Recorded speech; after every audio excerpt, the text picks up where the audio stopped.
Now, UKIP's new leader will be announced later this morning. It means Nigel Farage's third spell as leader of the party will come to an end. So, who do party members and voters want to take over as the next leader, and will they hold the same attraction as Nigel Farage? Here with us this morning, the UKIP MEP for the East of England, Tim Aker, and a group of UKIP members and voters. Welcome, all of you. Thank you very much for coming on the programme. Mr Aker, first of all, who do you want to be the new leader, and what should their focus be? Well, I've supported Paul Nuttall. I think he's the best one to take us forward. He's got the experience within the party to see UKIP into its next stage. You know, we've won the referendum. We've got to make sure Brexit means Brexit, but also we've got to win council seats and get into Westminster and get more MPs next time. And with Labour in disarray, I mean, this is the Labour Party would rather talk about Castro than council housing. You know, they're not talking about the issues the working class voters want their politicians to talk about. You've experienced a little bit of disarray yourself in your party in the last few weeks. Yeah, well, but we've seen worse. I mean, we survived Kilroy. Well, we survived that, we can survive anything and bounce back. Some of our audience won't know who on earth Kilroy is. But a lot of people will. And, you know, we've been winning by-elections. You know, on the day of the altercation, we won a by-election in Hartlepool. So where we're organised and where we're active, we're doing really well. And now with Paul, hopefully as leader, we can march into the Labour areas, win those council seats and get prepared for the next general election. Introduce yourself. Tell us what you want from the next leader. OK, I'm Tricia Gulliver. I come from Bromley. I'm a member of the Bromley Committee for UKIP. I want, I want the next leader to unite the party, which is so very important. And is that through the charisma of their personality? Is it through their policies? Is it through how would they do that? It's their strength of character and their experience that they can bring to the position. OK. What about anybody else? You don't have to go in a long line, but go ahead. I think that might be what's going to happen. Well, Matthew? I'm Matt. I'm 24 and I joined the party in April 2015. And I used to vote Labour, used to support Labour. And why did you switch in April 2015?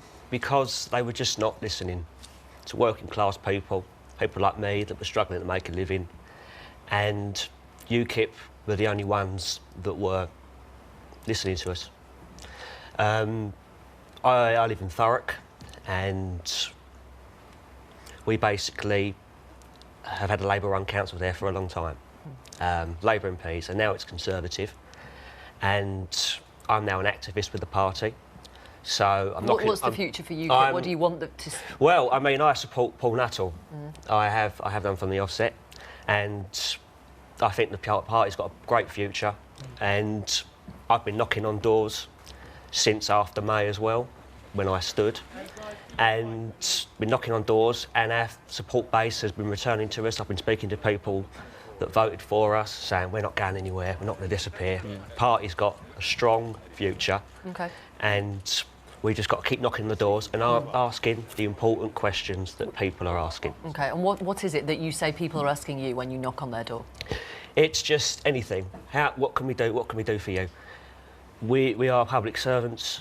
We have to listen to the people. OK. So, I was like that myself, and you don't see a councillor knocking on your door very often. No. Only at election time, and that's what's great about UKIP. We're out all the time, talking to people, knocking on the doors. All right, I'm going to mix this up. Do introduce yourself, Rebecca. Hello. Hi, I'm Rebecca. I'm from Ipswich, and I'm a UKIP voter. I've been a UKIP voter pretty much ever since I could vote.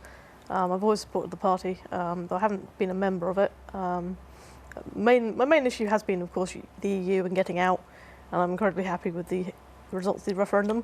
I think what UKIP really needs is a strong leader who's going to lead the party forward and get us out of the EU, get Brexit sorted, unite the party. Don't you trust Theresa May to do that? No. Oh God, no.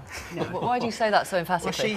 Well, she was atrocious. She couldn't when she was Home Secretary. She couldn't manage the borders. So how can she manage Brexit? And she's saying it's keeping her awake at night. I recommend Gerard Batten's pamphlet on this: How to Get Britain Out of the EU in a Week. Repeal the 1972 European Communities Act. None of this dancing around Article 50. Job done.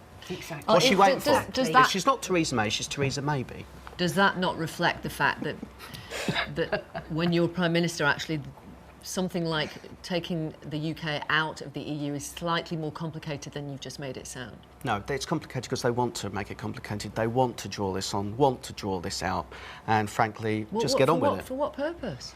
Well, to just grind everyone down, to grind everyone's willpower down. But we're not going away, are we? No, absolutely not. And she was a Remainer. So what? So you think she's going to change that completely like that? Because 17 million people said we want to leave. 17.4 million, yes, they did. Theresa They May, did. Nigel Farage offered to help this government with the incoming President of the United States. He's got the best personal relationship any British politician has had with an incoming... Let me get to my point. Right, go on. Than any incoming Prime Minister. Now, he decided to put country before party. Their response was to laugh and sneer in the House of Commons. And it just seems to me that they're willing to put party above country with this. I'm Mick Greenough. I've been a UKIP member since 2002. And that was when I realised Gordon Brown had trashed my pension, and I started taking notice of what was going on in the world. And the future for you in terms of UKIP and who you want to lead? I voted for Paul Nuttall. Right. On the basis of his experience. But what I have found is that, particularly with this referendum, both the people who are objecting to being in the EU and the people who wanted to stay in the EU, none of them had a very good idea of what the EU was all about. And quite a good example is, a bit earlier on in this programme, you had a chap talking about the single market. He only gave half the story. The single market isn't really a single market. OK, we're not going to get into your definition of the single market, if you don't mind, because we just don't have time, and I've got to hear from Josh, who is a young UKIP voter/supporter. Hello, my name's Josh, and I've been a member of the party since 2015. And why do you support UKIP, Josh? Well, I was half and half with the Conservative Party, but really with David Cameron and Theresa May, they're not true Conservatives like Thatcher. They're very centrist. They don't really talk a lot. They just mumble and waffle a lot, and they don't get the job done, especially on the economy, because we've now had a Conservative government since 2010, and yet debt's up, borrowing's up, and none of them both parties have any clue of how to solve the economy, because our national debt's going to be 1.9 trillion by the end of the decade. Right. And does Paul Nuttall have... Do you support Paul Nuttall as well? I'm supporting Suzanne Evans. Suzanne Evans, OK. And have you heard her talk about how she would reduce the deficit? Yes, she wants to focus on the education so we can educate our young to do the jobs, so we don't have to rely so much on immigration. She wants to have less of an intrusive state and cut down on waste in the NHS management and try and get the deficit under control by not borrowing, like Labour would, to just spend how they want. We need to defence policies are to make sure we stick to defence, because that's an area, actually, where we do need to spend money, and she wants a very balanced idea of how to the role of the government, so that it's not just cutting and not just spending, which the other two parties seem to be about. And let's remember as well, there's just one point there, when you talk about the government's finances, you know, our manifesto at the last general election was the only one to be independently costed. Yes. Yeah. The only one to be vetted by independent experts. I understood. Let me ask you about the story today, which Norman Smith was talking about, which is this idea that, although the government says we will automatically come out of the European Economic Area when we leave the EU, actually one or two lawyers are saying there's got to be a formal process and Parliament should be given the chance to trigger that as well. Just seems to be watering down the whole process, doesn't it? I mean, the public have spoken. Exactly. The public have spoken. The politicians are there, as Matt said, as public servants. The public have spoken. Tell me which politician is saying the public hasn't spoken. So which politician in power is saying we're going to ignore the public? What about John Major? In power. In power. In power. Owen Smith's not in power. But he's in Parliament. Theresa May has a majority of what, 12?